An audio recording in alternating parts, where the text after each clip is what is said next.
পবিত্র ঈদ উল ফিতরের ছুটি উপলক্ষে দেশের অন্যতম পর্যটন সমৃদ্ধ অঞ্চল শ্রীমঙ্গল যেন পরিণত হয়েছে এক প্রাণচঞ্চল উৎসবের জনসমুদ্রে।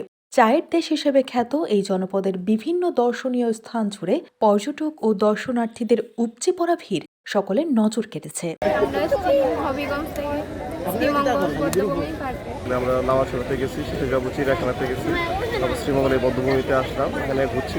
ঈদের ছুটি উপলক্ষে আমরা ফ্যামিলি লইয়া আইছি, ছেলে মেয়ে বউ বাচ্চা সবাই লইয়া আইছি। মৌলভীবাজার জেলা পর্যটন শিল্প সংশ্লিষ্ট ব্যবসায়ীরা অধীর আগ্রহে ঈদের দিনটির জন্য অপেক্ষা করেন এবং এই ঈদের লক্ষাধিক দেশি বিদেশি পর্যটক শ্রীমঙ্গলের এবং মৌলভীবাজার জেলায় ভ্রমণে আসেন। ঈদের দিন থেকে শুরু করে দ্বিতীয় ও তৃতীয় দিন পর্যন্ত সরেজমিনে দেখা যায় শহরের ভেতর ও আশেপাশের পর্যটন স্পটগুলো মানুষের পদচারণায় মুখরিত হয়ে উঠেছে।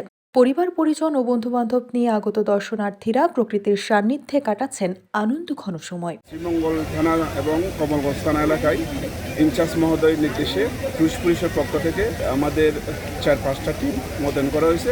পর্যটকরা স্বতঃস্ফূর্তভাবে যেন ঈদের ঘোরাফেরা করতে পারে। শ্রীমঙ্গলের জনপ্রিয় দর্শনীয় স্থানগুলোর মধ্যে রয়েছে বৌদ্ধভূমি ৭১, বাংলাদেশ চা গবেষণা কেন্দ্র, রাবার বাগান, বিটিআরআই চা বাগান, চা কন্যার ভাস্কর্য, নীলকণ্ঠ ৭ রঙের চা কেবিন, হরিণছড়া গলফ মাঠ এবং বাংলাদেশ বন্যপ্রাণী সেবা ফাউন্ডেশন।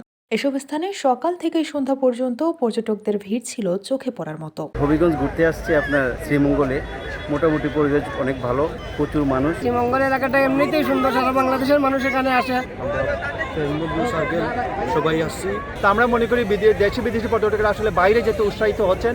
আমাদের পর্যটন শিল্প সংশ্লিষ্ট দর্শনীয় স্থানগুলোকে ঢেলে সাজালে সরকার এখানে থেকে বিপুল পরিমাণ রাজস্ব পাবে এবং পর্যটনটাও দৃষ্টিনন্দন হবে বলে আমরা মনে করি। এছাড়াও জেলার অন্যান্য পর্যটন কেন্দ্রগুলোতেও ছিল উপচে পড়া ভিড়। বিশেষ করে লাওয়াছড়া জাতীয় উদ্যান, বীরশ্রেষ্ঠ হামিদুর রহমান স্মৃতিসৌধ, নূরজাহান চা বাগান এবং মাধবপুর লেক সব মিলিয়ে শ্রীমঙ্গল পরিণত হয়েছে এক উৎসবের অরণ্যে।